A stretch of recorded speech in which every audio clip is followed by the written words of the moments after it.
So let's have a little lesson on this piece by Mertz. You might have this in another book, so just follow along with the video to pick up some tips on approaching new pieces or this style.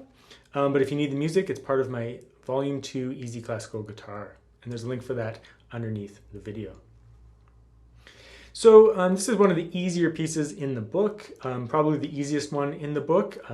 I wanted to include at least one kind of easier Mertz piece to pair with the Mertz piece that comes afterwards that is a little bit more difficult. So this would be, if you put them together, this one would be a little bit more relaxing to ease yourself into the next one. Basically, it is an arpeggio kind of prelude style piece. But the bass line has a little bit of activity here and there, which offers some dissonance in the music, giving it that romantic flavor, and giving it a little bit of oomph, here and there in terms of non-chord tones and things like that. So I think we'll just dive into a walkthrough of the piece. The only thing I'll say is that when you have an arpeggio piece like this, you could practice it just with the chords on their own. So taking each group of 3 notes, so this is in sextuplets, so that's groups of 6. You could take half of the sextuplet, so it's essentially a 16th note triplet, so 3 notes at a time, and put it into a chord shape.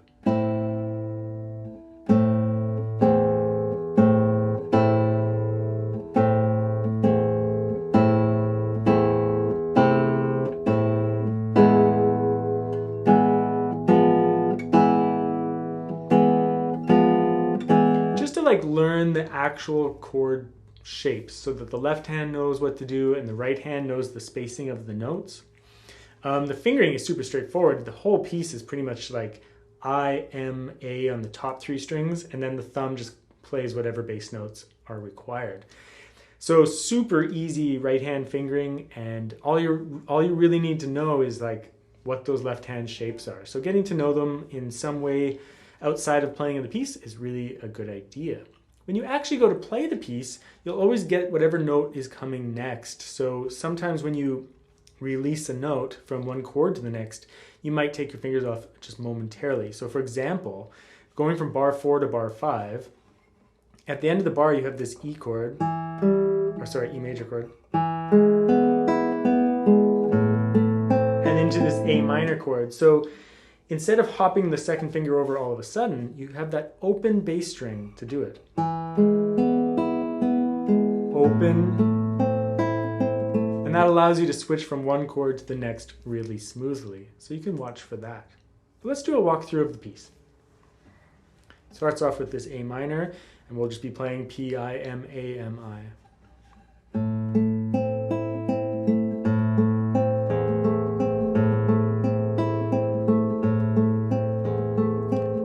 Not really a melody, so just keep the bass fairly prominent because there's a little bit of bass activity that sounds a little bit melodic, right?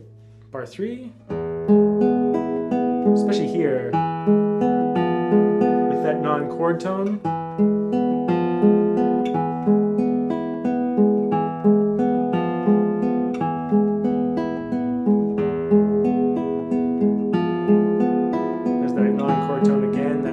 So whenever you have that E, F in there, resolving to the E.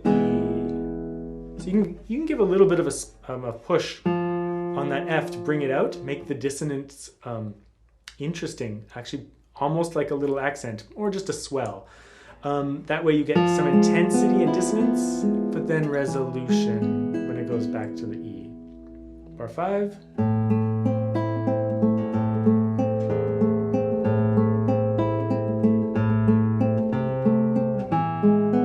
Another spot where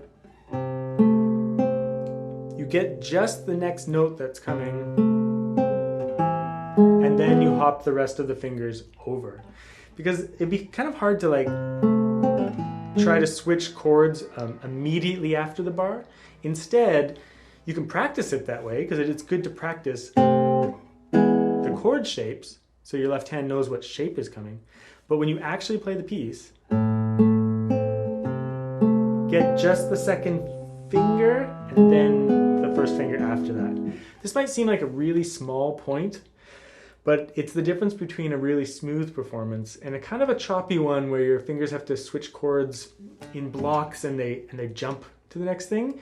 If you do just the next available finger, it'll be a very smooth transition from one to the chord to the next. So bar 6, non-chord tone, resolve. Bar 7. As you approach the end, just do a writ, so slowing down to the final note. You'll notice sometimes at the end of a piece I'll go and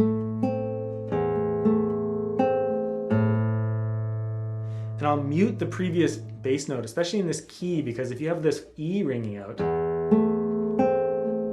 you could just play the A, but technically the lowest thing that's sounding is this low E string, so I'll often try to mute that out.